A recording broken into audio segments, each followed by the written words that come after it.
Good afternoon, lovely people. So it is low 80s here in Maryland, super humid.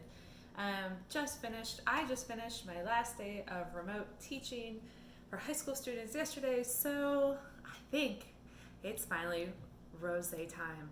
Absolutely. So I'm going to open up this Portuguese rosé. I don't drink a lot of Portuguese wine. I mean, I have some port that I'll nip on every now and then when I want something sweet at night. I like a good duro every now and then, and yeah, I like some tempranillo more than Adam does. It's a big, big wine. It's more my style, but we're gonna have a rosé from the Portugal area, and this is made up of two uncommon rosé blends. It is 60% Tourigo Nacional. Sorry, Nacional. If you say it that way in Portugal as you do in Spain, I don't know. Which is the main grape in Portugal that you're going to have in blends like in a Douro and in a port. So it's going to blend really well. I honestly have no idea what it tastes like on its own. And then it's 40% of basically Tempranillo. The actual name is Aragonez, and it's 40%, but basically it's Tempranillo. I've never had a rosé that's a Tempranillo. I imagine it's a bold choice. No idea. We're gonna pair this tonight with a little, not arroz con pollo, but it is chicken with rice. More Spanish influences. A little blend that has some chili and paprika and some garlic and coriander and cumin and hopefully and salt. And hopefully it tastes really, really good. So I know nothing about this except fun fact. Mariana, who this is named after. Oh, this is a 2019. It's very, very, very young, beautiful for rosé, exactly what you want. 12.5%. It's named Mariana. So Mariana is the name of an infamous nun. Similar to Eloise of Abelard and Eloise, she was a nun who wrote letters about her forbidden passions that she had. So she was a nun who had very un-nun-like thoughts.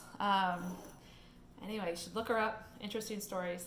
So this is from the Alentejano region in Portugal. Know nothing about it. So I'm gonna pour some for Adam too. He's tasting this with me, even though you can't see him in the video. He's a little camera shy.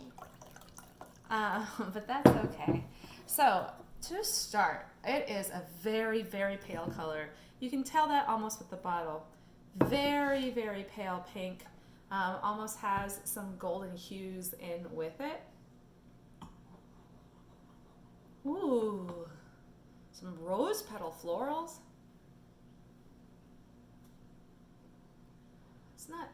It's raspberry? It's berry, but I don't think it's strawberry.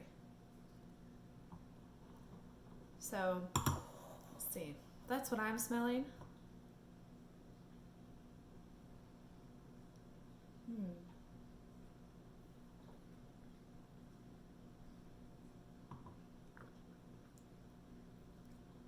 Oh, that's delightful.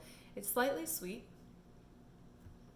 It's not like a, oh my gosh, that's a dessert wine sweet, but it's not a crisp like Provençal rosé.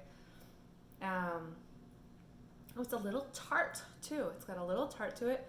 It is powerful. It fills your mouth. It is a full-bodied rosé here. We're having problems identifying this flavor because it's got this little tartness to it, but it's this sweet berry is what I'm tasting, but not quite cranberry.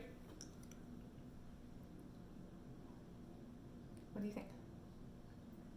I think you're tasting grape.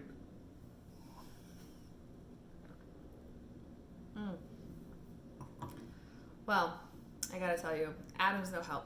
He says it tastes like wine. Tasting a grape. True, you are. I was thinking I might taste more from what I know of those big flavors on that Tempranillo, but I don't.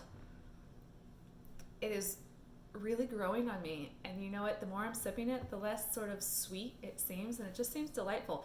Now, fun fact, this came from the Wine Bend, and they curated this with my one of three choices for tasting profiles, which was one, either it was a wine that would make you melt in a bubble bath, or two, it is a wine that pairs well with back deck book reading, or three, it is a wine that necessitates its own Instagram influencer page. I'm gonna go with number three on this one. I think this is a unique individual wine that, yes, it would pair well with back deck book reading, but I would be too distracted from my book every sip I had, because this is, I mean, look at those legs. This is full. This is big. This is really great. Each sip, a little bit more. I'm loving it. And for less than $15, you can love it too.